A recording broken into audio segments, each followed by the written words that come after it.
ওকে, video record শুরু হয়েছে। তো আজকে আমরা শুরু করব স্থানাঙ্ক দিয়ে। স্থানাঙ্কর ক্ষেত্রে আপনারা পলিটেকনিক্যালে যখন পড়ছেন বা এখন পড়তেছেন অনেকের তেমন গুরুত্ব নাই, স্থানাঙ্ক তো সোজা, স্থানাঙ্ক দিয়ে আসবে না কি হবে এরকম গুরুত্ব নাই। কিন্তু ভাই আপনি স্থানাঙ্কতে যদি বস না হতে পারেন তাহলে আপনি পুরো জ্যামিতিতে বস হতে পারবেন না। সুতরাং স্থানাঙ্কতে আমি যেভাবে সময় দিতে বলবো, যেগুলো অঙ্ক করতে বলবো, এগুলো ভালোভাবে করতে হবে, পারতে হবে, বুঝতে হবে, এবং পরীক্ষা যখন নেব তখন পরীক্ষাতেও পারতে হবে।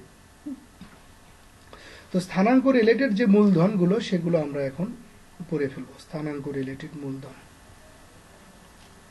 আচ্ছা, এখন দুই একজন একটু আমাকে বলেন, এখানে অনেকেই আছেন যারা আমার বীজগণিত বা ডিজিটাল ইলেকট্রনিক্স অন্যান্য ক্লাসগুলোও করেন, কিন্তু আপনাদের ভিতরে কি এমন কেউ আছেন যে মাত্র আজকে, মানে আজকে বলতে শুধুমাত্র এই জ্যামিতি কোর্সটাতে জয়েন করছেন, এর আগে কোনো কোর্স করেননি, এরকম কি কেউ আছেন?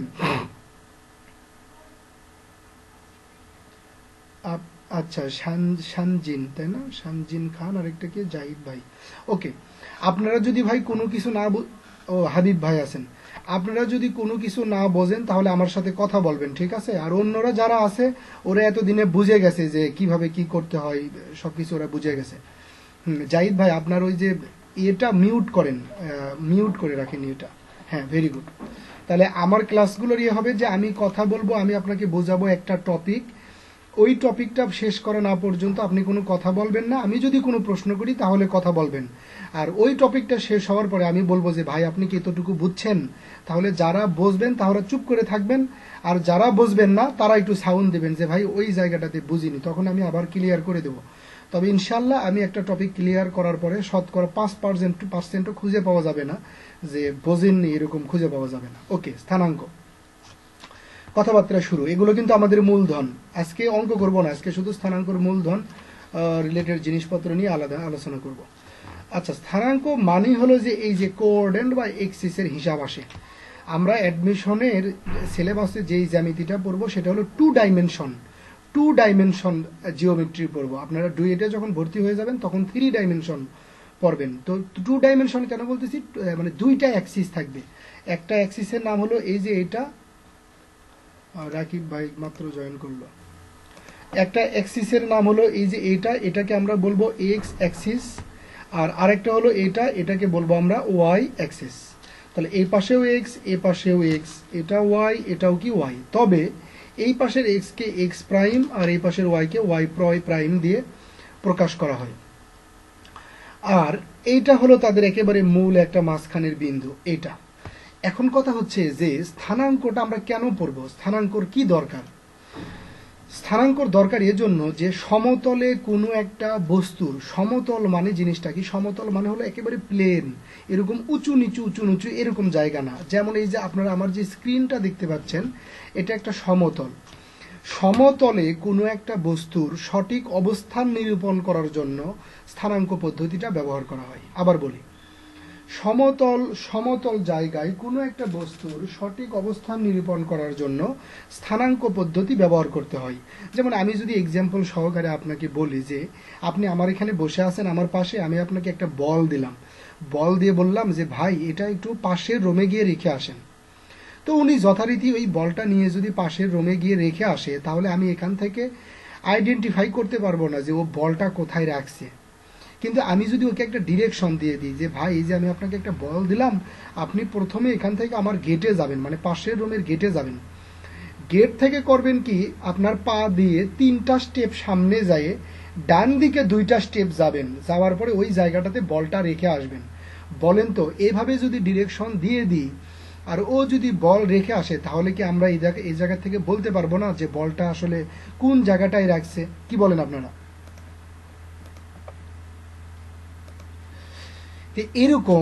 এরকম কোনো একটা জায়গায়, কোনো একটা সমতলের নির্দিষ্ট জায়গাকে ইন্ডিকেট করার জন্য মূলত স্থানাঙ্ক পদ্ধতিটা ব্যবহার করা হয়।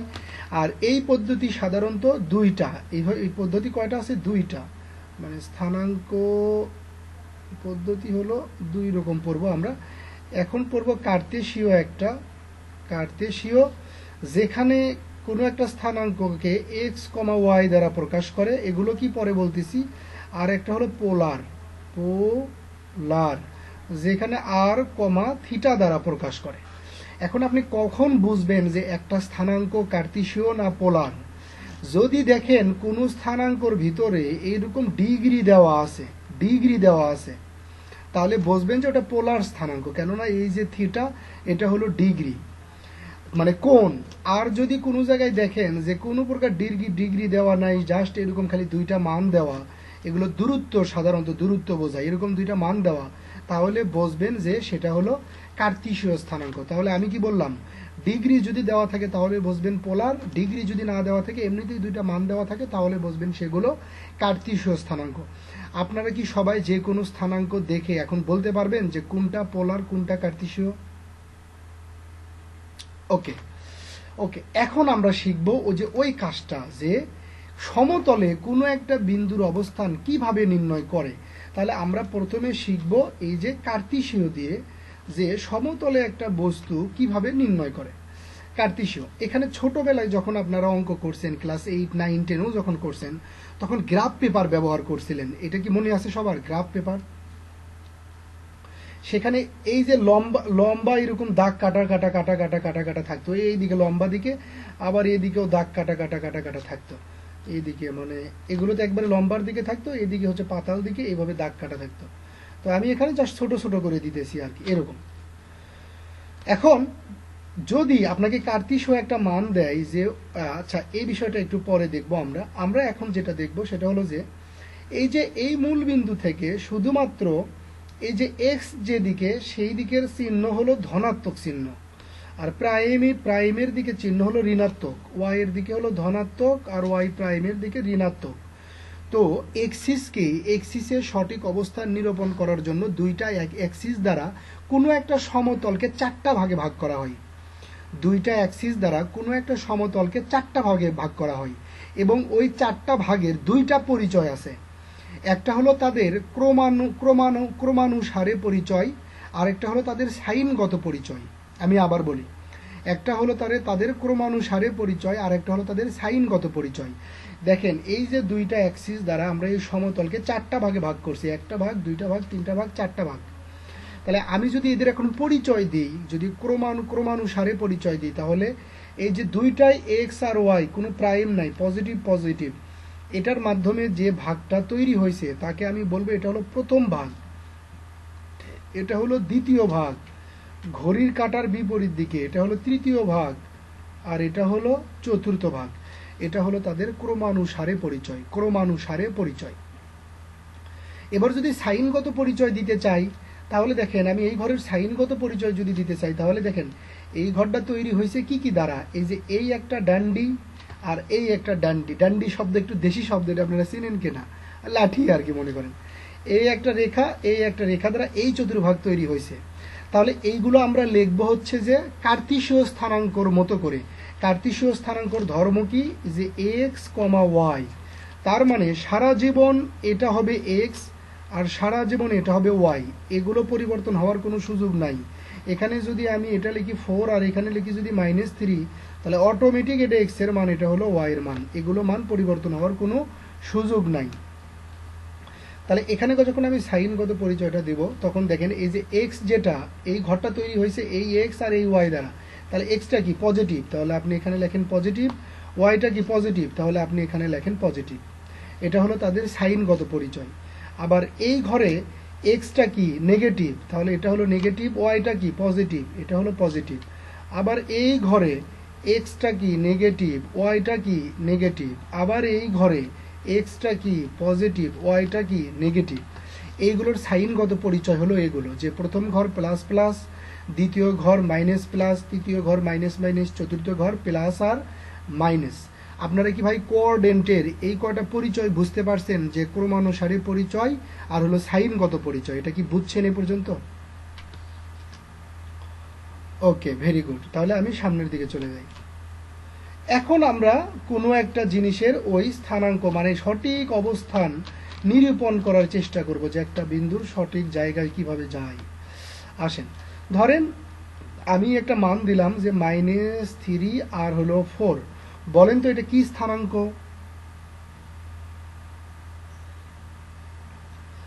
কার্তেশীয় স্থানাঙ্ক।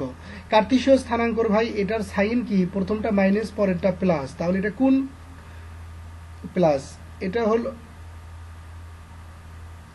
আচ্ছা সবাই কথা বললেন না, এভাবে বললে না বুঝতে পারবেন না, আমি বলে যাই আপনারা শুনুন। মাইনাস প্লাস, তাহলে মাইনাস প্লাস এটা কোন কোঅর্ডিনেটে, এটা হলো এই কোঅর্ডিনেটে, যে এক্সটা হলো নেগেটিভের দিকে, ওয়াইটা হলো পজিটিভের দিকে, এই কোঅর্ডিনেটে। তাহলে এই কোঅর্ডিনেটে দেখেন -3, এক্সটা গেছে কোন দিকে, -3-র দিকে, তাহলে এক্স মাইনাস কোন দিকে, এই দিকে, তাহলে -3 মানে 3 ঘর, 1 ঘর 2 ঘর 3 ঘর। এই 3 ঘর এসে যখন যেখানে আসলেন সেখানে একটা সমান্তরাল রেখা অঙ্কন করেন। এরপরে ওয়াইটা কয় ঘর, এরকম 4 ঘর, কোন দিকে, পজিটিভ দিকে, তাহলে এখানে পজিটিভ দিকে 1 ঘর 2 ঘর 3 ঘর 4 ঘর, এই 4 ঘর পরে এর সমান্তরাল দিকে একটা রেখা অঙ্কন করেন। এই দুইটা রেখা অঙ্কন করলে এখানে যে বিন্দুটিতেও তারা দুইজন মিলিত হইতেছে সেই বিন্দুর স্থানাঙ্ক আসলে -3,4। তবে আপনারা এরকম করে এই যে রেখা অঙ্কন করে করে প্র্যাকটিস করা যাবে না, কেননা তাহলে চিত্র কমপ্লেক্স হয়ে যাবে, অঙ্কের ভিতরে আপনি হিসাব মিলাইতে পারবেন না। তাহলে আপনি কিভাবে করবেন, জাস্ট এভাবে টান দেবেন, দিয়ে আপনি চিন্তা করবেন এক্স এর দিকে কয় ঘর, -3 ঘর, তাহলে বুঝবেন যে 1 2 3 এদিকে, আর ওয়াই কয় ঘর, 4 ঘর, 1 2 3 4। তাহলে এটা যদি এদিকে আসে, এটা যদি এদিকে আসে, তাহলে বিন্দুটা আমরা পাই এই জায়গায়, তাহলে মানে স্থানাঙ্ক কত, -3 আর 4। আপনারা এইভাবে হিসাব করবেন। সবাই কি বুঝছি ভাই? ওকে, তাহলে আরো যদি 2-4টা একটু দেখি আমরা। এটা হলো আমার এক্স, এটা হলো আমার এক্স প্রাইম, এটা হলো আমার ওয়াই, এটা হলো আমার ওয়াই প্রাইম। তবে ধরেন মনে করেন যে বললাম -4 আর -1, তাহলে স্থানাঙ্ক এক্সটা কি, মাইনাসের দিকে 4 ঘর, 1 ঘর 2 ঘর 3 ঘর, এই যে 4 ঘর, আর ওয়াইটা কি, মাইনাসের দিকে 1 ঘর, তাহলে মাইনাসের দিকে 1 ঘর, তাহলে এইটা আর এটা মিলিত হইতো কোন জায়গায়, ঠিক এই জায়গায়। সুতরাং এই বিন্দুর স্থানাঙ্ক হলো -4 আর -1। সবাই কি বুঝছি ভাই? ওকে, ভেরি গুড। তাহলে এভাবে আমরা কার্তেশীয় স্থানাঙ্কর জায়গা নিরূপণ করতে পারি। এখন আমরা পোলার স্থানাঙ্কর অবস্থান নিরূপণ করব সঠিক একটা জায়গায়। তাহলে চলেন পোলার একটা স্থানাঙ্ক নিলাম, মনে করেন যে 3 আর হলো 45 ডিগ্রি, এটা হলো পোলার স্থানাঙ্ক। তাহলে সমতলে তার অবস্থান কিভাবে নির্ণয় করব, এটা হলো আমার এক্স, এটা হলো এক্স প্রাইম, এটা হলো ওয়াই, আর এটা হলো আমার ওয়াই প্রাইম। আপনাকে যেটা করতে হবে সেটা হলো যে এখানে যে কোণটা দেখতে পারতেছেন 45 ডিগ্রি, পোলার স্থানাঙ্ক দিয়ে সঠিক অবস্থান নিরূপণ করার জন্য আপনাকে এই ডিগ্রিটা, এই কোণটা অঙ্কন করতে হবে। সেটা কার সাথে, সব সময় এই যে এক্স অক্ষের ধনাত্মক রেখার সাথে, এক্স অক্ষের ধনাত্মক রেখার সাথে আপনাকে 45 ডিগ্রি কোণ উৎপন্ন মানে অঙ্কন করতে হবে। তাহলে আমি ধরলাম, ধরেন 45 ডিগ্রি কোণ এরকম, এই যে এটা হলো আমার 45 ডিগ্রি, এভাবে একটা কোণ অঙ্কন করে নিতে হবে। তবে মজার বিষয় হলো অঙ্ক করার সময় বা আমাদের অ্যাডমিশনের যে সিলেবাস সেখানে এইভাবে হিসাব করতে হবে না, জাস্ট আপনি একটা খালি টান দিয়ে দিবেন, আর যে দিক দিয়ে যাই যাক, ওটা 45 হোক আর 60 হোক আর 90 হোক, যাই হোক কোনো সমস্যা নেই। এরপরে যে রেখাটার মাধ্যমে আপনি এক্স অক্ষের ধনাত্মক রেখার সাথে 45 ডিগ্রি কোণ উৎপন্ন করলেন, সেখান থেকে আপনাকে করতে হবে কি, এই যে 3 একক জায়গা কেটে নিতে হবে। তাহলে 3 একক কতটুকু ধরলাম, 1 2 3 এ পর্যন্ত ধরলাম, ধরেন এ পর্যন্ত ধরলাম। তাহলে এই যে বিন্দুটা তৈরি হলো, এই বিন্দুর পোলার স্থানাঙ্ক হলো 4,45 ডিগ্রি। আবার যদি আরেকটা হইতো, মনে করেন যে 4,4 না 3,35, মনে করেন যে 100 ডিগ্রি, 100 ডিগ্রি, তাহলে আমি কি করব, তাহলে আবার ওই কথা, এই যে এক্স অক্ষের ধনাত্মক দিকের সাথে 100 ডিগ্রি অঙ্কন করতে হবে। এখান থেকে এটুকু কত, 90, তাহলে একটু পার হয়ে আসলে কত, 10, তাহলে সাধারণত এইরকম ভাবে চলে যাবে। এই পুরো কোণটা কত ডিগ্রি হবে, 100 ডিগ্রি হবে। তখন এই যে রেখাটা দ্বারা কোণটা তৈরি হলো, এখান থেকে কতটুকু কেটে নিতে হবে, 4 একক। তাহলে ধরে নিলাম 4 একক এ পর্যন্ত, তাহলে আমার এই বিন্দুর স্থানাঙ্ক হবে 4,100 ডিগ্রি। আপনারা কি বুঝতে পারছেন সবাই? ওকে, তাহলে আমরা এই টপিকটা ক্লিয়ার যে আমরা কোনো একটা কার্তেশীয় স্থানাঙ্ক দিলে আমরা তার অবস্থান নিরূপণ করতে পারি, কোনো একটা পোলার স্থানাঙ্ক দিলে আমরা তার অবস্থান নিরূপণ করতে পারি। এ পর্যন্ত ক্লিয়ার। এখন আমরা যেটা করব সেটা হলো যে আমরা দুইটা মেশিন বানাবো। এই যে, আচ্ছা, দুনিয়াতে এরকম একটা মেশিনের নাম বলতে পারবেন যেই মেশিনের ইনপুটে কিছু দেওয়া লাগে না, খালি আউটপুট বেরোয়? এরকম কোন মেশিনের নাম জানা আছে?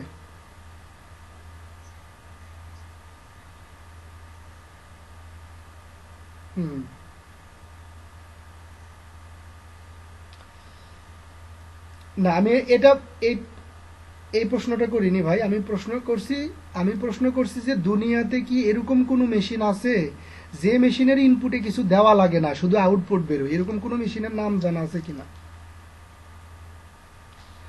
নাই, এরকম দুনিয়াতে কোনো মেশিন নাই যে কোনো মেশিনের ইনপুটে কিছু দেওয়া লাগে তারপরে তার আউটপুট বেরোয়। তো এখন আমরা এখানে এই যে এমন একটা মেশিন বানাবো যেই মেশিনের ইনপুটে যদি আমরা পোলার দিই, তাহলে এই দিক দিয়ে আমরা পাবো কার্তেশীয়। আর মেশিনের ইনপুটে যদি দিই কার্তেশীয়, তাহলে এই দিকে পাবো হলো পোলার। তার মানে হলো এই মেশিনটা হলো একটা হলো কনভার্টার, যে কি করবে, কোনো একটা পোলার স্থানাঙ্ককে কার্তেশীয়তে রূপান্তর করে দিবে, অথবা কোনো একটা কার্তেশীয় স্থানাঙ্ককে পোলার স্থানাঙ্কে রূপান্তর করে দিবে। এই মেশিনটা আমরা বানানো শিখব।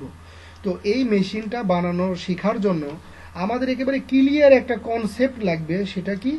একটা সমকোণী ত্রিভুজের ক্লিয়ার কনসেপ্ট লাগবে। কেউ কি আমাকে বলতে পারবেন যে এই সমকোণী ত্রিভুজের সাধারণত আপনার ত্রিকোণমিতিক অনুপাতগুলো থাকে এই কোণগুলোতে? ত্রিকোণমিতিক অনুপাত কয়টা? 6টা। সাইন, কস, ট্যান, কট, সেক, কোসেক। কেউ একজন বলেন যে এই কোণটার নাম কি, বলতে পারবেন? এই কোণটার নাম কি, কেউ একজন বলতে পারবেন?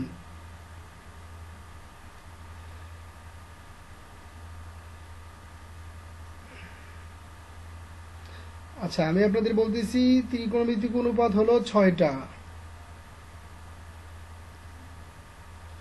না, লম্ব তো বাহু আপামনি।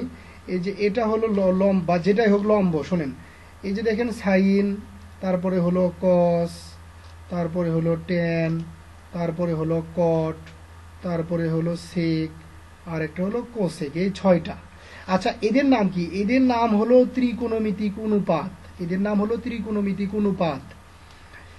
ত্রিকোণমিতিক অনুপাত মানে নাম হয়েছে কেন? কারণ এগুলো হলো ত্রিকোণমিতির ভাগফল। এরা ত্রিকোণমিতির ভাগফল। অনুপাত মানে ভাগ। আর ত্রিকোণমিতি মানে কে? ত্রিকোণমিতি মানে হলো একটা সমকোণী ত্রিভুজ। আর সেই সমকোণী ত্রিভুজের ত্রিকোণমিতির ভিতরে আলোচ্য বিষয় কি? তার কোণ এবং তাদের বাহু। এই যে 3টা বাহু দেখতেছেন, এই বাহুগুলোই হলো ত্রিকোণমিতি। আর এদের ভাগফলগুলোই হলো এই ত্রিকোণমিতির অনুপাত। বুঝতে পারছেন যে এই বাহুকে দ্বারা ভাগ করলে কিছু একটা হবে, এই বাহুকে দ্বারা ভাগ করলে কিছু একটা হবে। এগুলোর ভাগফলই হলো এগুলো। ঠিক আছে? এজন্য আমরা এদেরকে বলি ত্রিকোণমিতিক অনুপাত। তো আমি বলতেছি যে প্রত্যেকটা কোণ, এখানে কোণ কয়টা হয়েছে? 1টা, 2টা, 3টা। প্রত্যেকটা কোণে এরকম 2 জন করে বসে আছে। সেজন্য আমি জিজ্ঞেস করতেছি যে এইখানে আসলে কে বসে আছে? কেউ কি বলতে পারবেন? একজন বলছে কস, একজন বলছে ট্যান, একজন বলছে কোণের সাপেক্ষে। হ্যাঁ, বুঝছি, আপনি বলছেন কোণের সাপেক্ষে। আর কেউ কিছু বলবেন? এটাকে কি বলেন? এটা ট্যান আর হলো কট। আর এটা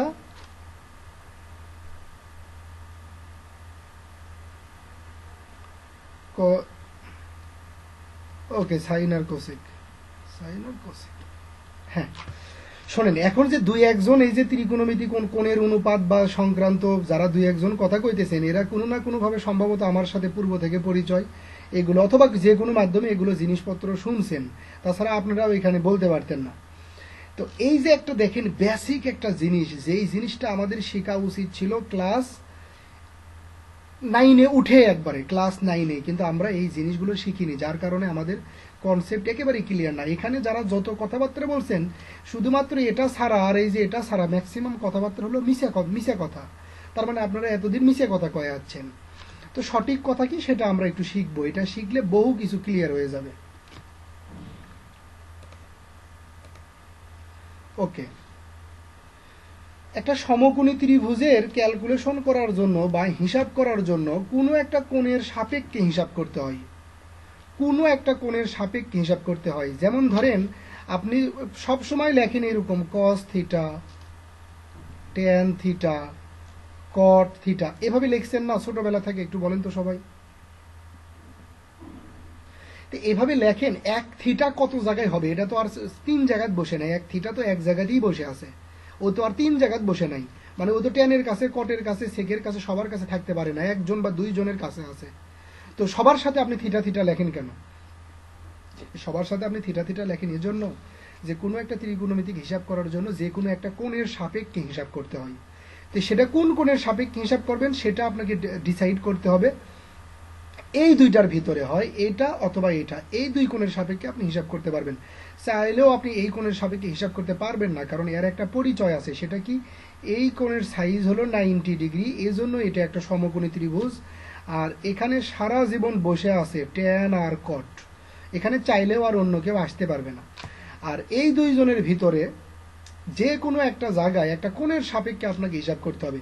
আমি ধরলাম আমি এই কোণের সাপেক্ষে হিসাব করব, যদি এই কোণের সাপেক্ষে হিসাব করি তাহলে ধরলাম এটা হলো কট, এটা হলো থিটা, এই কোণের পরিমাণ হলো থিটা, এটার সাপেক্ষে আমি হিসাব করব। আপনি যদি এই থিটা কোণের সাপেক্ষে হিসাব করেন তাহলে অবশ্যই এটা আপনি লিখতে পারবেন ট্যান থিটা, এটা আপনি লিখতে পারবেন কট থিটা। আরেকটা কথা, যেই কোণের সাপেক্ষে আপনি হিসাব করতেছেন, যেই কোণের সাপেক্ষে হিসাব করতেছেন ওই কোণটা সারা জীবন হবে কস থিটা আর হলো সেক থিটা।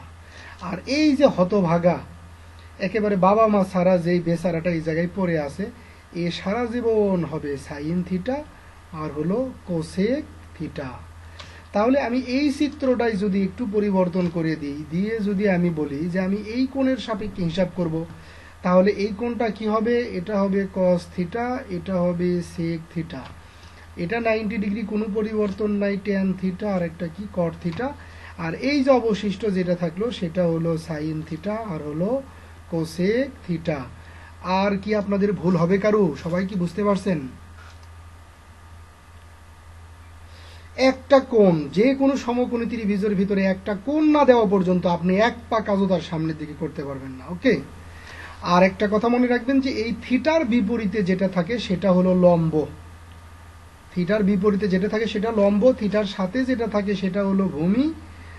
আর সবচেয়ে বড় যে বাহুটা এটা হলো বেশি বেশি, অতিরিক্ত বেশি বেশি, মানে অতিভুজ, অতিভুজ। তাহলে নিশ্চয় আপনারা এটা বুঝতে পারতেছেন, এই যে থিটার বিপরীত যেটা সেটা হলো লম্ব, এটা তাহলে কি হবে ভূমি, আর এটা তাহলে কি হবে অতিভুজ। সবাই কি এ পর্যন্ত ক্লিয়ার ভাই? ওকে, এখান থেকে আমরা কিছু জিনিস বলতে পারি, সেটা হলো কি, একটা পিথাগোরাসের উপপাদ্য বলতে পারি। সেটা কি, অতিভুজ স্কয়ার ইকুয়াল টু ভূমি স্কয়ার প্লাস লম্ব স্কয়ার, এটা একটা অনুসিদ্ধান্ত। এরপরে আমরা আবার বলতে পারি যে এই যে এই কোণটা কি মনে করেন কস কোণ, তাহলে কস থিটা, যেহেতু এরা বাহুর অনুপাত তাহলে কস থিটা আমরা বলতে পারি যে এই দুই বাহুর ভাগফল হবে। কিন্তু কোন বাহুর ভাগফল কিভাবে হবে, সেটা হলো ভূমি ভাগ অতিভুজ। আপনি লেখেন কস থিটা ইকুয়াল টু ভূমি ভাগ অতিভুজ। সেক থিটা ঠিক তার বিপরীত, সেক থিটা ইকুয়াল টু কি হবে, অতিভুজ ভাগ ভূমি। এজন্য সেক আর আমরা মুখস্থ করব না, আমরা শুধুমাত্র কসটাই মুখস্থ করবো। এটা কি ট্যান, তাহলে ট্যান থিটা ইকুয়াল টু আমরা বলতে পারি লম্ব ভাগ ভূমি, লম্ব ভাগ ভূমি। এরপরে কি সাইন থিটা, তাহলে সাইন থিটা ইকুয়াল টু আমরা বলতে পারি লম্ব বাই অতিভুজ, লম্ব বাই অতিভুজ। কোসেক ইকুয়াল টু কি হবে, তাহলে উল্টা অতিভুজ ভাগ লম্ব। কট ইকুয়াল টু কি হবে, উল্টা ভূমি ভাগ লম্ব। তাহলে এগুলো তো সবাই পারবেন, কি বলেন? সবাই তো আগে পড়ছেন এগুলো। ওকে, তারপরেও আমি এই জিনিসগুলো একটু খোটাই কেন আলোচনা করলাম, অনেকে আগে থেকেই জানতেন, আমি জানি, এজন্য আলোচনা করলাম যে আসলে যারা ক্লাস করবেন তারা যেন 15 দিন 20 দিন বা 1 মাস পরে এখানে যারা যারা ক্লাস করতেছেন সবাই যেন ইকুয়াল হয়ে যান, কেউ ভালো পারে কেউ কম পারে এরকম না। দেখেন এ পর্যন্ত তো ক্লিয়ার, আমি সামনের দিকে যাই একটু। ওকে, একটা কথা বলি আপনাদের, একটা বেসিক বলতে একটু সাহস দিই আর কি। মনে করেন খারাপ স্টুডেন্ট, তো খারাপ স্টুডেন্ট আপনি কত খারাপ স্টুডেন্ট হতে পারেন, আসমাউলের চাইতে খারাপ স্টুডেন্ট আপনি না। কেননা আমার ধরেন আব্বা মারা যাওয়ার পরে, আমার আব্বা অনেক ছোটতে মারা গেছে, আমার বয়স যখন 6 বছর, আমার আব্বা মারা যাওয়ার পর থেকে আমি 6 থেকে প্রায় 12 বছর পর্যন্ত শুধু ব্যবসা করছি একটা। আমি ওই সময়গুলোতে কোনো পড়ালেখা করিনি, স্কুলেও খুব একটা যাইনি, 2-4 দিন গেলে গেছি, না গেলে না গেছি। তো আমি যখন ক্লাস 6-এ উঠবো এরকম সময় পর্যন্ত আমি না দেখে এবিসিডি লেখা পারতাম না। আমি ক্লাস 6-এ উঠে তারপরে না দেখে এবিসিডি লেখা শিখছি। তো যাই হোক, এগুলো আরো অনেক কিচ্ছা কাহিনী, এগুলো বাদ দিলাম। এখন আপনাদের কথায় আসি, আপনাদের ক্ষেত্রে যারা দুর্বল, আপনি মনে করতেছেন যে এখন ডিপ্লোমা শেষের দিকে আমি দুর্বল, আমি কি ওইভাবে পারবো, ও মানে কি যে হবে, একটু একটু একটু কনফিউশনের ভিতরে আছে। আচ্ছা ভাই, এই যে সমকোণী ত্রিভুজ সম্পর্কে যত কথাবার্তা বললাম, এগুলো একজন স্টুডেন্টের জানার দরকার ছিল ক্লাস 9-এ, তো আপনারা জানেননি, তাতে সমস্যা কি? আজকে আমি জানাইলাম, আপনি আজকে পড়ে ফেলবেন, বাস কাম হয়ে গেল, সবাই সমান, এখানে আবার কিসের আগে থেকে জানার দরকার আছে? তার চাইতে আমার মতো করে যারা পড়ালেখা করছেন, মানে বড় হয়ে পড়ালেখা করছেন, তারাই কিন্তু কিছুটা অ্যাডভান্টেজে আছেন। কেন? আমি একটা লজিক দিই। মনে করেন এই যে আপনি ABCD লেখা শিখছেন কোন ক্লাসে? স্কুলে না যাওয়ার আগে, মানে আপনি যখন 1-2-তে ভর্তি হবেন তখন আপনি ABCD লেখা শিখছেন। তখন কিন্তু আপনি হিউজ পড়ালেখা করছেন, আপনি পড়ালেখা করছেন, বাবা মার মনে করেন বাধ্যগুলোর মধ্যে ভিতর থাকছেন, সারাদিন পড়ালেখাই করছেন এই সময়। কিন্তু ক্লাস 6-7-এ উঠে আপনি কি করতেছেন? 6-7-এ উঠেও আপনি পড়ালেখাই করতেছেন।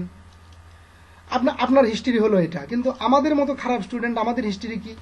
আমরা এই বয়সে পড়ালেখা করিনি, খেলাধুলা করছি, মাছ মারছি, মানুষের এই চুরি করছি, তারপরে ধরেন এই চুরি বলতে সেরকম না, ওই একটু ঢেল দিয়ে আমটাম খাইছি আর কি, এরকম, আবার নেগেটিভ দিকে নিয়েন না। তারপরে ধরেন খেলাধুলা করছি, আরো অনেক কাজ করছি, 6-7-এ উঠে এগুলো শিখে ফেলছি। তাহলে লাভ কার হলো? এই মানে পুরো জীবনে, পুরো একটা লাইফ সাইকেলে লাভ কার হইলো? আপনি শুধু পড়ালেখাই করছেন, আর আমরা আম পাড়া খাইছি, খেলাধুলা করছি, তারপরে অনেক কিছু করছি, আবার পড়ালেখাও শিখছি, তাহলে আমরাই লাভে আছি না? সুতরাং পিছনে যারা পড়ালেখা করেননি তারা লাভে আছেন, এখন শুধু পড়ে ফেলেন, কাজ শেষ। আর আগে থেকেই যারা পড়ালেখা করেন তারা লসে আছেন, কেননা আপনি চাইলেও আর ওই ছোটবেলার মতো বখাটে কাজগুলো আর করতে পারবেন না। তার মানে ওগুলো আপনি মিস করলেন, আপনি ছোটবেলাতে আর ফেরতও যাইতে পারবেন না, ওই জিনিসগুলো আপনি আর পাবেনও না। বুঝতে পারছি ভাই? এজন্য কারো কোনো ভয় নাই, যে যে অবস্থা থেকে আছেন জাস্ট সামনের দিকে এগিয়ে যাব আমরা। তো এই সমকোণী ত্রিভুজের মাধ্যমে আমরা করব কি, এবার ওই মেশিনটা বানাই ফেলবো। আসেন একটা চিত্র অঙ্কন করি। আমি ধরেন এরকম করে একটা চিত্র অঙ্কন করলাম। এখানে খেয়াল করেন, এই একটা বিন্দুতে সবই আছে, কার্তেশীয় স্থানাঙ্কও আছে, আবার হলো পোলার স্থানাঙ্কও আছে। কিভাবে? এই যে দেখেন, এই বিন্দুতে কার্তেশীয় মানে কি, এইটুকুর পরিমাণ কত? এই বিন্দুতে XY একটা স্থানাঙ্ক মানে কি, আপনি x এর দিকে কতটুকু গেছেন, এই যে এতটুকু গেছেন, সরি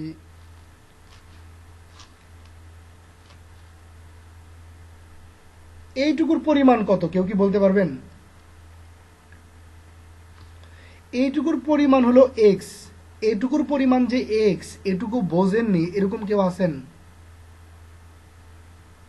কেউ থাকলে কথা বলেন। নাই। আবার এইটুকুর পরিমাণ কত? এইটুকুর পরিমাণ হলো y। ঠিক আছে ভাই? এটুকুর পরিমাণ যদি x হয় তাহলে তো ভাই এটুকুর পরিমাণও x, কেননা আমি এই রেখাটা লম্বা লম্বি অঙ্কন করছি, এটুকুর পরিমাণও কত? x। আর এটুকু যদি y হয় তাহলে এটুকুর পরিমাণও কত? y। এগুলোতে তো কারো কোনো সন্দেহ নাই, কি বলেন? ওকে, তাহলে আমি এখানে বলবো x, এখানে বলবো y। আর ওই যে x অক্ষের ধনাত্মক দিকের সাথে যে কোণটা তৈরি করে সেটা হলো থিটা। আর এই যে অতিভুজ যেটা ছিল, ওই যে যতটুকু অংশ কেটে নেন সেটার নাম কি? আর। তার মানে এই সমকোণী ত্রিভুজের ভিতরে সব কিছু আছে। এবার আমরা যে মেশিনটা বানাবো সেই মেশিন কি করবে? কনভার্ট করবে, কনভার্ট। তো মনে করেন মেশিনের শুরুতে আপনি দিছেন হচ্ছে যে কি XY দিছেন, XY দিছেন মানে কি? কার্তেশীয় দিছেন। আপনি পাইতে চাচ্ছেন কি মেশিনের ভিতরে? পোলার, মানে আর আর থিটা।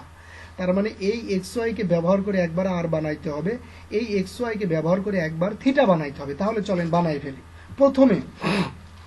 প্রথমে খেয়াল করে দেখেন যে এই XY আর এই আর এর ভিতরে কি কোনো সম্পর্ক তৈরি করা যায়? এই জায়গায় আপনারা সবাই একটু দেখেন তো, XY এবং আর এর সাথে কোনো সম্পর্ক তৈরি করা যায়? যায়। অতিভুজ স্কয়ার ইকুয়াল টু ভূমি স্কয়ার প্লাস লম্ব স্কয়ার, অতএব আমরা বলতে পারি আর equal to x square plus y square root over. সবাই কি বুঝছি? এই যে আমরা পূর্বে মানে মূলধন হিসাবে কি দিব এই মেশিনের ভিতরে? কার্তেশীয়র মান দিব, সেই মানগুলো ক্যালকুলেটরে কনভার্সন হয়ে পোলার আকারে বের হয়ে যাবে। আবার XY দিব, আমাকে পাইতে হবে থিটা। তাহলে খেয়াল করে দেখেন তো, XY আর থিটা, থিটা মানেই তো একটা কোণ। XY এর সাথে কোনো কোণের কি সম্পর্ক তৈরি করা যায়? যায়। এই যে এক্স আর ওয়াই এদের মধ্যবর্তী কোণ এই যে এটা, এই কোণের নাম কি? ট্যান কোণ। তাহলে আমরা বলতে পারি যে ট্যান থিটা ইকুয়াল টু লম্ব ভাগ ভূমি ওয়াই ভাগ এক্স, থিটা ইকুয়াল টু আমি ট্যান এপাশ থেকে ওপাশে পার করে দিলে এরকম করে লেখা যায় tan inverse y by x. সবাই কি বুঝছি ভাই? এই যে এক্স ওয়াই দিছি, আর এর মান এক্স ওয়াই দিছি, আর পেয়ে গেছি, এক্স ওয়াই দিছি, ক্যালকুলেশন করে থিটা পেয়ে গেছি। সবার কাছে কি ক্যালকুলেটর আছে? আচ্ছা, আমি এই কার্তেশীয় স্থানাঙ্কর মান দিলাম 1 আর 2। সবাই একটু এই জায়গাগুলোতে বসায়ে আর আর থিটার মান একটু বের করেন তো, একেবারে সবাই, শুধুমাত্র ক্যালকুলেটর ব্যবহার করে।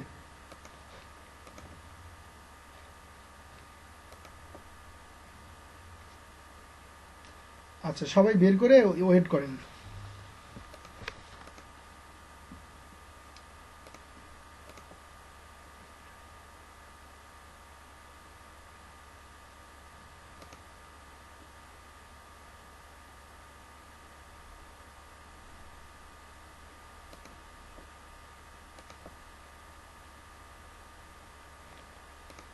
সবাই কি এটা করতে পারছেন? পারেননি এরকম কেউ আছেন? কে পারেননি? বলে লজ্জা নাই ভাই, এখানে লজ্জা করে, ডাক্তারের কাছে কোনো লজ্জা নাই। আমি তো কইছি যদি 6 মাসও লাগে তারপরেও আমরা এটা খুব সুন্দরভাবে ক্লিয়ার করবো জ্যামিতি। শান্ত ভাই, তাই না? শান্ত ভাই নাকি প্রত্যয় ভাই না শান্ত ভাই?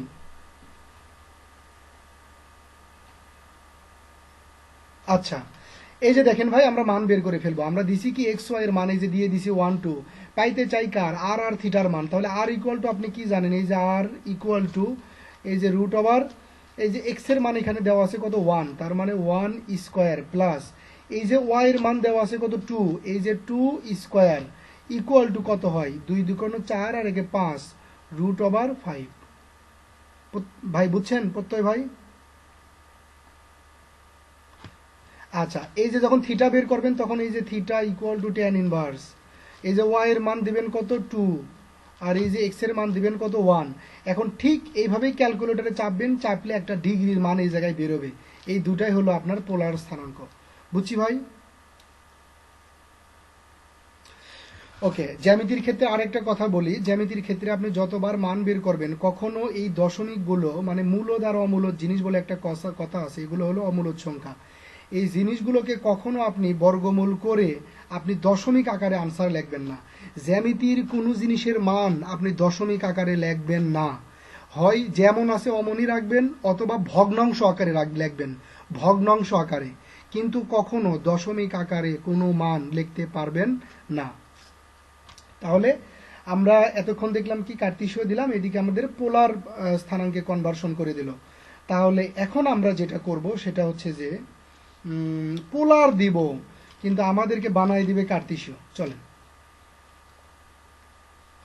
মেশিনের ভিতরে পোলার দিব, বানাবে কার্তেশীয়।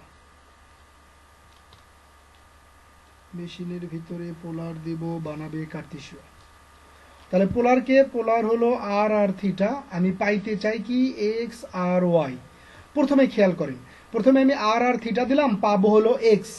তাহলে আমার কার কার ভিতরে সম্পর্ক হইতে হবে? আর এক্স আর একটা কোণের ভিতরে সম্পর্ক হইতে হবে। তাহলে আমরা দেখি এই যে আর আর এক্স, তাহলে এদের মাঝখানে কোণ কোনটা? এই কোণ। তাহলে এই কোণের সূত্রটা লিখলেই আমি একটা সম্পর্ক পেয়ে যাব। বলেন তো এই কোণের নাম কি? রাইট, আমরা cos থিটা ইকুয়াল টু কি লিখতে পারি? ভূমি ভাগ অতিভুজ। তাহলে থিটা ইকুয়াল টু আমি কি লিখতে পারি? cos ইনভার্স ভূমি ভাগ অতিভুজ। এই যে ও সরি এভাবে না, আমরা তো বের করব এক্স, তাহলে এই যে এখানে ছিল আর, আমরা এক্সটাকে রেখে আর কে এখানে গুণ করে দেব। তাহলে আমরা লিখতে পারি x equal to r cos theta. এই যে দিছিলাম কি আর আর থিটা, এই যে আর আর থিটা দিছিলাম, পাইলাম কি? এক্স। এবার দিব আর আর থিটা, পাইতে চাই কি? ওয়াই।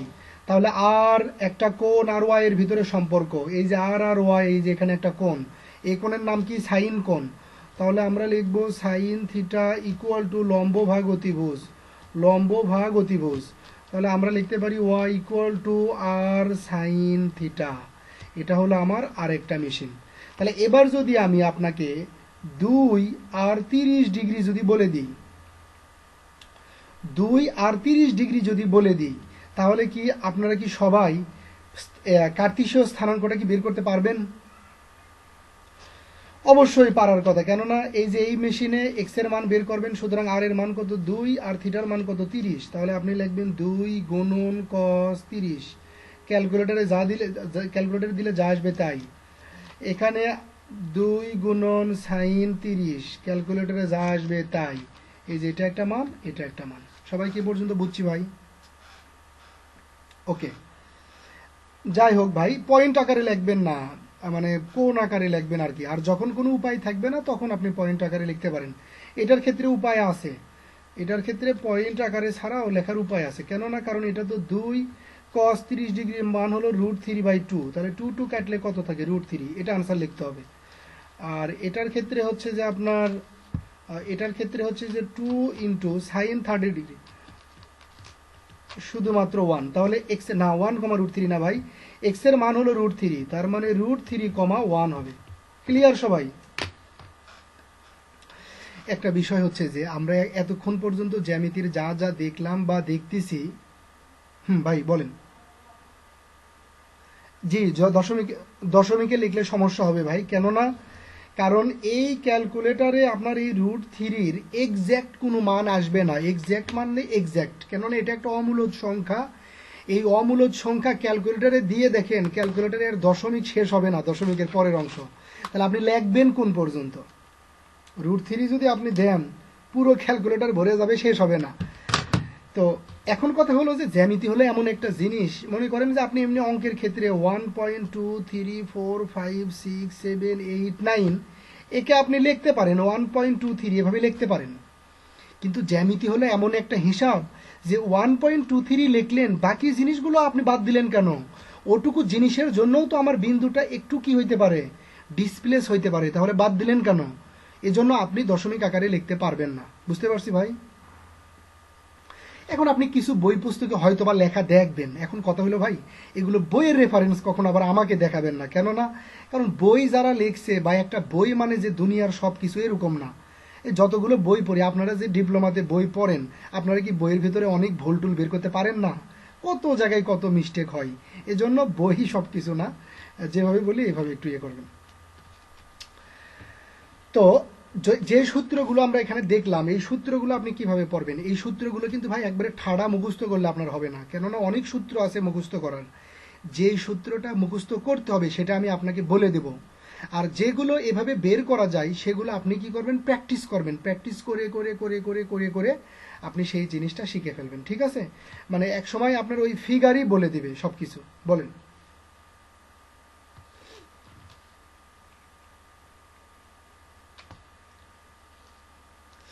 আচ্ছা ভাই, এইভাবে রিপিট, হ্যাঁ ভাই শোনেন, এই ভিডিওটা রিপিট করলে ধরেন পরবর্তীতে এরকম প্রবলেমগুলো হয়ই।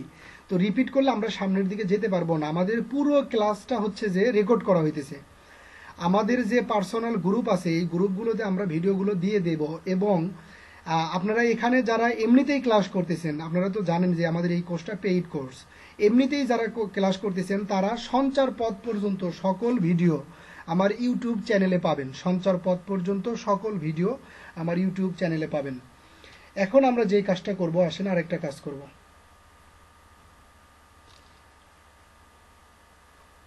X x prime, y y prime.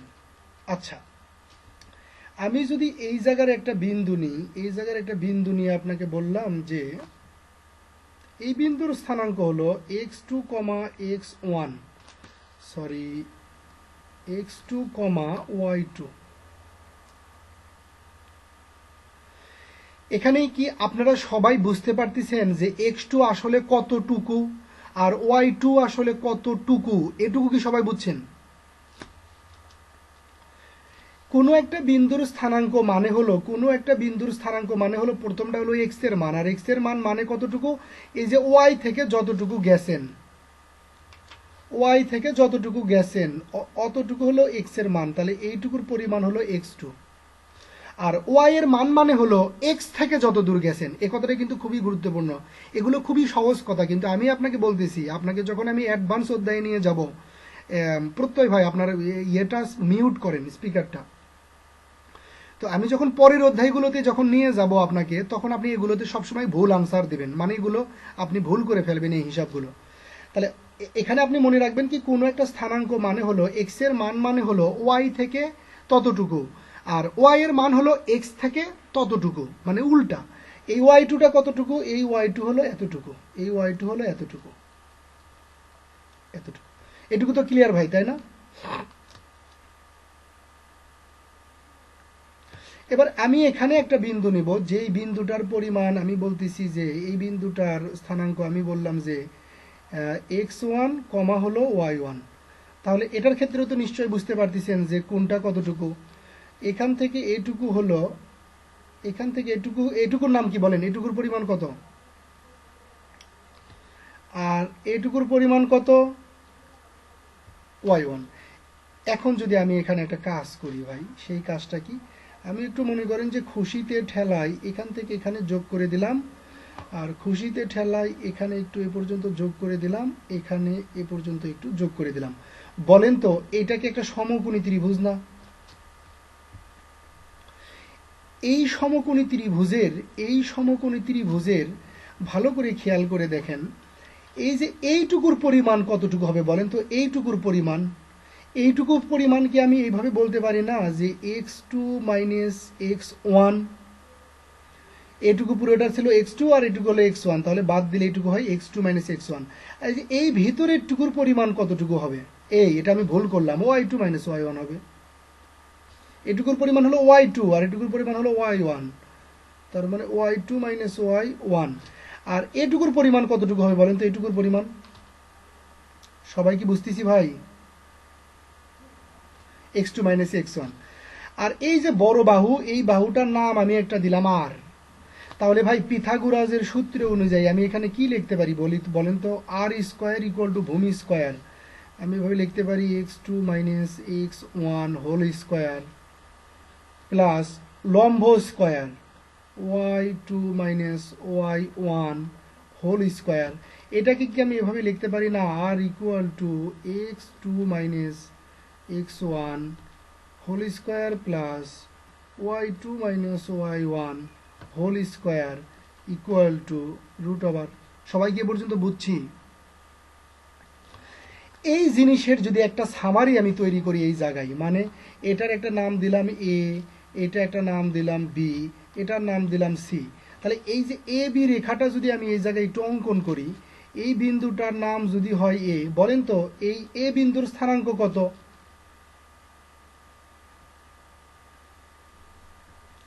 y2। আর এ বিন্দুর স্থানাঙ্ক ধরলাম আমি বি, বি বিন্দুর স্থানাঙ্ক কত? x1 y1। এটা হলো দুই প্রান্ত, আর তাদের মাঝখানের এই পুরোটুকু কত? এই পুরোটুকু হলো আর। তাহলে আমি কি বলতে পারি না যে এইরকম জিনিস থেকে আমরা এই জিনিসটা পাইছি? আপনারা কি বলেন? হ্যাঁ, এটার থেকে এটার ঘটনা, মরাল অফ দ্য স্টোরি হলো এটা যে একটা বিন্দুর স্থানাঙ্ক এবং আরেকটা বিন্দুর স্থানাঙ্ক যদি দেওয়া থাকে, তাহলে সেই দুই স্থানাঙ্ক দিয়ে আমরা তাদের মধ্যবর্তী দূরত্বটা বের করতে পারি এই সূত্রের মাধ্যমে। মধ্যবর্তী দূরত্বটা বের করতে পারি এই সূত্রের মাধ্যমে। তো এই সূত্রটা আমরা কিভাবে পড়ব? কার্তেশীয় স্থানাঙ্কর প্রথমটাকে বলা হয় ভুজ আর পরেরটাকে বলা হয় কোটি। প্রথমটাকে বলা হয় ভুজ, পরেরটাকে বলা হয় কোটি।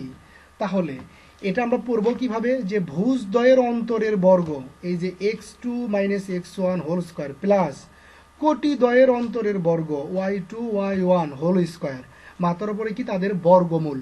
এভাবেই কি করা যায়? কোনো একটা জিনিসের দূরত্ব বের করা যায়। ভুজ দ্বয়ের অন্তরের বর্গ প্লাস কোটি দ্বয়ের অন্তরের বর্গ এবং তাদের কি বর্গমূল। ব্যাপারটা কি সবাই বুঝতে পারছেন? এইভাবে আমরা যদি কোনো দুইটা বিন্দু দেওয়া থাকে, তাহলে ওই দুইটা বিন্দুর মাধ্যমে আমরা তাদের মধ্যবর্তী কি করতে পারি? দূরত্ব বের করতে পারি। তাহলে এর আগে আমরা শিখলাম পোলার থেকে কার্তেশীয়, কার্তেশীয় থেকে পোলারে কনভার্ট করার সূত্র, আর এখন শিখলাম যে দুইটা বিন্দু যদি দেওয়া থাকে তাদের মধ্যবর্তী দূরত্ব বের করার সূত্র। সবাই কি বুঝছি ভাই? তাহলে আমি যদি আপনাদেরকে একটা কাজ দিই যে মাইনাস, এখানে আরেকটা কথা বলে রাখি, আপনি হয়তো বা মনে করতেছেন যে সবসময় মনে হয় x2 থেকে x1 বাদ দেওয়া লাগবে, ঘটনা কিন্তু তা না। ঘটনা হচ্ছে যে আপনি x2 minus x1 whole square লেখেন আর x1 minus x2 whole square লেখেন, একই জিনিস, কোনো পরিবর্তন নেই। মাথার উপরে বর্গ আছে, কোনো পরিবর্তন হবে না। আমি যদি আপনাকে একটা বিন্দু দিই, এ বিন্দু, মান দিয়ে দিলাম -1 আর হলো 2, আর একটা বিন্দু দিয়ে দিলাম বি, সেটার মান দিয়ে দিলাম আপনার ধরেন 2 আর হলো 1। এবার আমি যদি বলি যে এই এ বিন্দু আর বি বিন্দুর মধ্যবর্তী দূরত্ব বের করেন, তাহলে কি আপনারা বের করতে পারবেন? একটু সবাই করে ফেলেন, এই কাজটা একটু সবাই করে ফেলেন।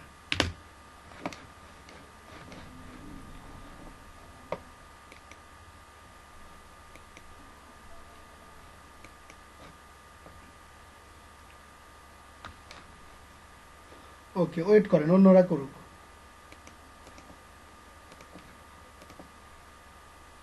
ওকে, ওয়েট করেন, অন্যরা করুক।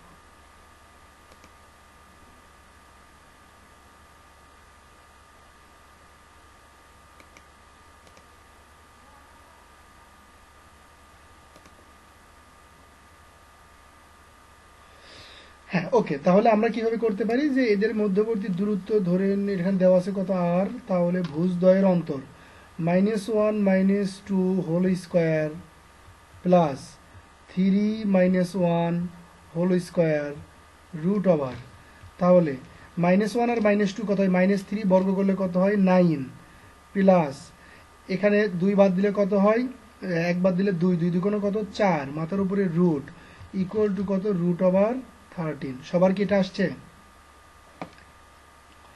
ওকে, তাহলে কি ভাই আমরা এতটুকু ক্লিয়ার যে আমরা যে কোনো বিন্দু দেওয়া থাকলে সেটা কার্তেশীয় থেকে পোলার করতে পারবো, অথবা যদি পোলার দেওয়া থাকে তাহলে পোলার থেকে কার্তেশীয় বানাইতে পারবো। আবার যে কোনো দুইটা বিন্দু দেওয়া থাকলে তাদের মধ্যবর্তী দূরত্ব নির্ণয় করতে পারবো। এগুলো কি আমরা ক্লিয়ার? ওকে, ভেরি গুড। তাহলে কি ভাই সামনের দিকে যাব?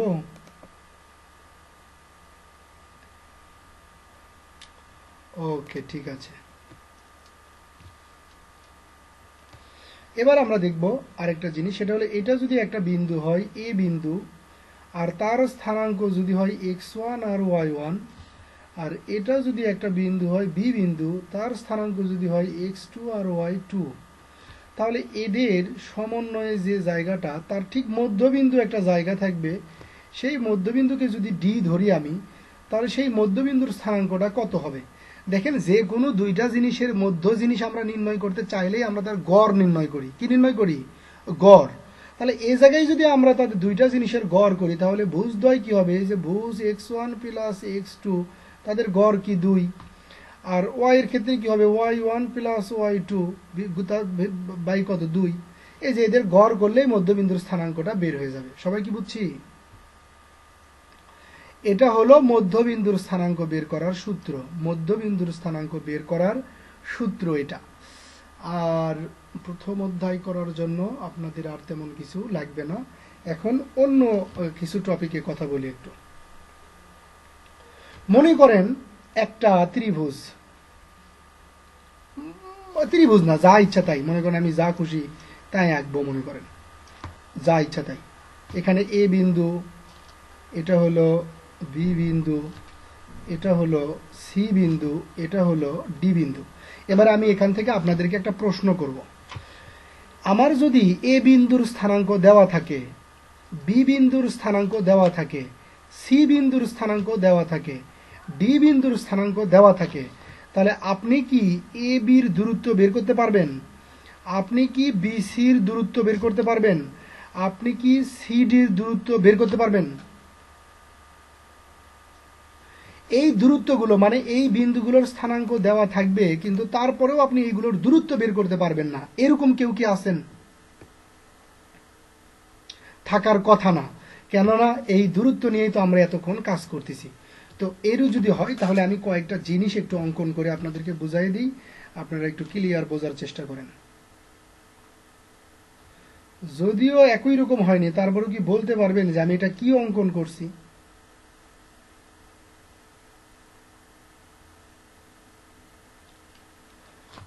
বর্গ,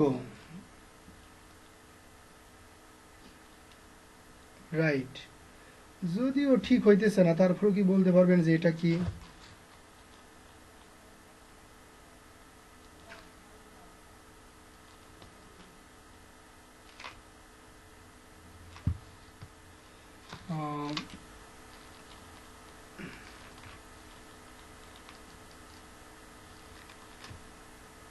ভেরি গুড।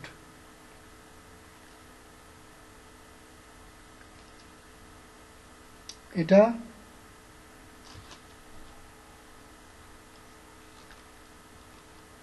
হ্যাঁ যাক, আমি তাহলে আঁকতে পারি। আপনারা যেহেতু বুঝতেছেন তার মানে আমি আঁকতে পারতেছি। এটা ভাই হ্যাঁ কিছুটা তাই।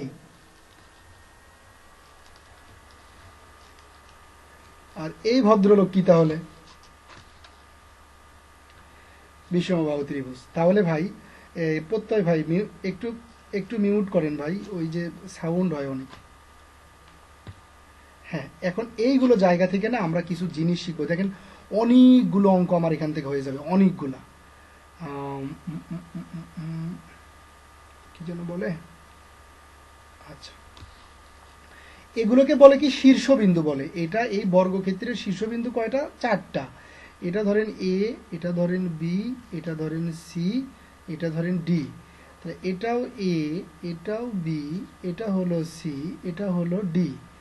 A B C D, A B C D, A B C, A B C, A B C, A B C. এখন এক কথায় একটা উত্তর দেবেন, এক কথায় একটা উত্তর দেবেন। এই যে যতগুলো অবজেক্ট আমি অঙ্কন করছি, প্রত্যেকটা অবজেক্টের এই যে A B C D, A B C, এই প্রত্যেকটা শীর্ষবিন্দুর যদি আমি স্থানাঙ্ক দিয়ে দিই আপনাকে, তাহলে কি আপনি প্রত্যেকটা অবজেক্টের প্রত্যেকটা বাহুর দৈর্ঘ্য বের করতে পারবেন? অবশ্যই পারার কথা, অবশ্যই পারার কথা। আর এইটাকে কি বলে বলেন তো? এটাকে কি বলে? রাইট, এটাকে কি বলে? কর্ণ। এটাকে বলে কর্ণ, এগুলোকে বলে কর্ণ, এটাকে বলে কর্ণ, এটাকে বলে কর্ণ।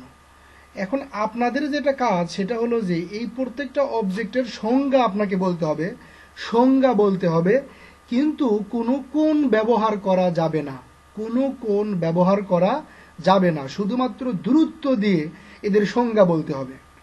তাহলে সর্বপ্রথম এটার সংজ্ঞা বলেন তো দেখি কেউ একজন।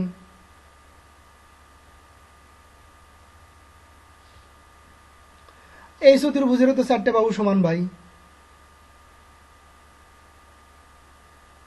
না চতুর্ভুজের এই যে হ্যাঁ জান্নাত বলেন, জান্নাত বলেন।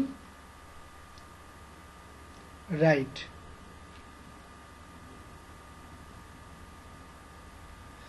কোণের কথা বলা যাবে না ভাই, কোণের কথা কইলে পাপ হবে, কোণের কথা কওয়া যাবে না, এটা পূর্ব শর্ত। কোণ ছাড়া সংজ্ঞা কইতে হবে।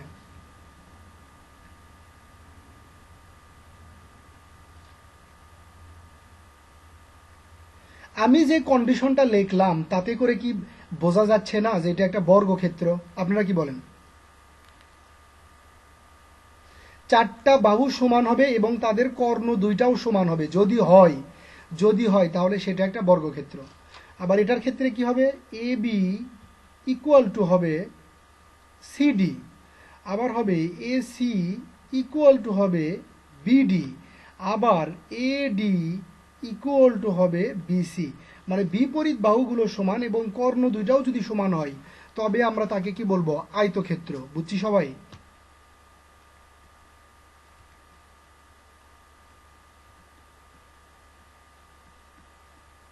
চারটা বাহু সমান হবে কিন্তু কিন্তু কর্ণগুলো সমান হবে না, তাকে আমরা কি বলবো? Rhombus, rhombus. আর এটার ক্ষেত্রে A B equal to DC, A C equal to BD, কিন্তু A D is not equal to BC, তাহলে তাকে আমরা কি বলবো? সামন্তরিক, সামন্তরিক। আর এটার ক্ষেত্রে বাহুগুলোর মান বের করার পরে যদি আমি এরকম দেখি যে A B square equal to AC square plus BC square সমান, তাহলে কি আমি বলতে পারি না যে এটা সমকোণী ত্রিভুজ?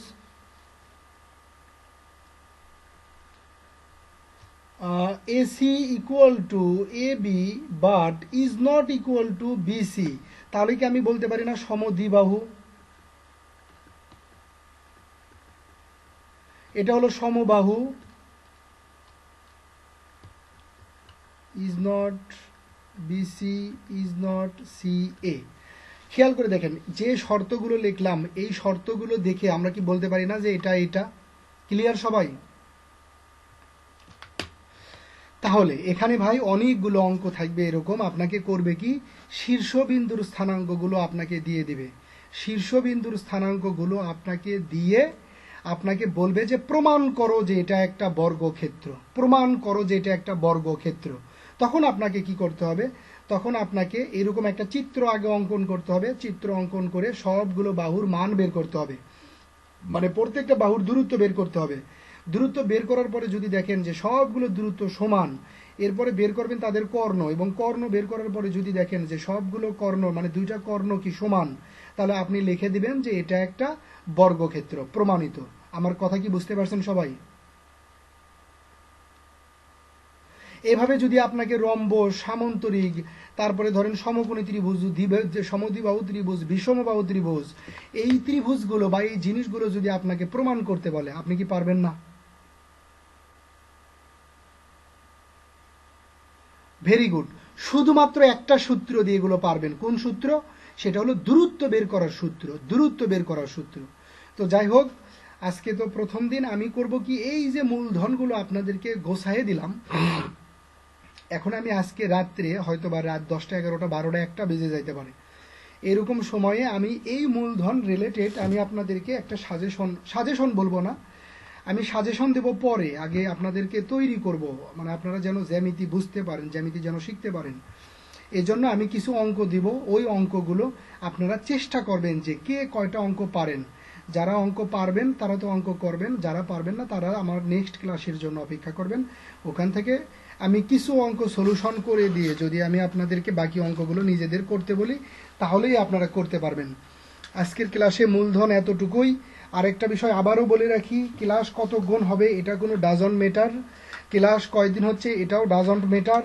এখানে জ্যামিতি কোর্সের বিষয়টা হচ্ছে যে আমার সময় লাগবে 2 মাস, মানে আমাকে 2 মাস আপনাকে পেমেন্ট করতে হবে। প্রতি মাস 400 টাকা, 400 400 800 টাকা আমাকে পেমেন্ট করবেন। ক্লাস যদি 30টাও লাগে, সেটা যত দিন লাগুক, যতটুকু লাগুক, আমরা পুরো সিলেবাস কি করে ফেলবো, শেষ করে ফেলবো আমরা। তো আজকে মূলত এটুকুই, সামনের দিনে ইনশাল্লাহ আবার সেভাবেই শুরু হবে। কি বলেন, সবাই কি বুঝতে পারছেন? কারো কোনো কথাবার্তা, রাইট, দাঁড়ান, কারো কোনো কথাবার্তা, কোনো প্রশ্ন বা কোনো কিছু জানার থাকলে আমাকে জিজ্ঞেস করবেন। আমি এখনো 5 মিনিট থাকবো, কিন্তু তার আগে আমি আরেকটা কথা বলে নিই। সেটা হচ্ছে যে দেখেন এখানে আমাদের কোর্স ফি কিন্তু একেবারেই কম। একটা মাস আমি এভাবে সময় দেব, একজন মাত্র 400 টাকা। তো প্রত্যেকটা মানুষের একটা নিড থাকে, আমি এমনি এমনি এখানে সময় দিতেছি না, আমার একটা নিডের কারণে সময় দিতেছি। তো আমাদের একটা কোর্সে ধরেন অ্যাটলিস্ট যদি 30 জন না হয়, তাহলে একটু মানে আমার ক্ষেত্রে একটু কেমন যেন হয়ে যায়। তো তারপরেও আমি জ্যামিতি কোর্সটা শুরু করতে চাইতেছি। অনেকে আমাকে একবারে বিরক্ত করে ফেলছেন, যার কারণে আমি আগেই কোর্সটা শুরু করতেছি। তবে যদি সম্ভব হয়, আপনাদের আশপাশে যদি কেউ করতে চায়, তাহলে তাদেরকে একটু করার মানে ইন্সপায়ার করবেন। আপনি ভিডিওগুলো বা আমার ক্লাস মেটারিয়ালসগুলো অন্য কাউকে অবশ্যই শেয়ার করবেন না। ওকে একটু এভাবে বোঝাবেন যে কত টাকার তো প্রাইভেট বা কত কি আপনারা পড়েন জীবনে, সেমিস্টার ফি, বই পুস্তক কেনা, এটা এখানে ভাই 400 2 মাসে একটু 800 টাকা খরচ করলে আপনার তেমন কিছু হবে না, আমি হয়তো বা একটু লাভবান হব। সেজন্য তাকে একবারে ফ্রি কন্টেন্টগুলো না দিয়ে আপনি একটু তাকে ইন্সপায়ার করবেন যে একবারে কোর্সে জয়েন হওয়ার জন্য। বুঝতে পারছি সবাই? হ্যাঁ, এখন 2-4টা কথা বা প্রশ্ন কেউ করতে চাইলে করতে পারেন।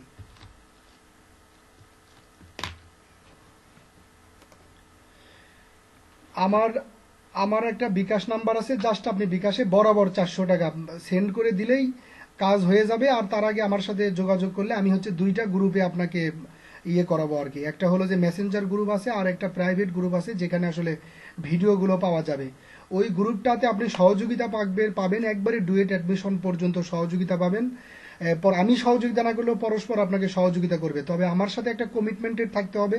সেটা হলো আমার রিসোর্স কন্টেন্ট এবং ভিডিও সেগুলো হচ্ছে শুধুমাত্র আপনার জন্য, আপনি এগুলো কারো কাছে শেয়ার করতে পারবেন না। ইভেন এরকমও যদি হয় যে আপনার আপন ছোট ভাই, আপনি তাকেও শেয়ার করতে পারবেন না, মানে এটা হলো একটা রেস্ট্রিকশন। বুঝতে পারছি ভাই?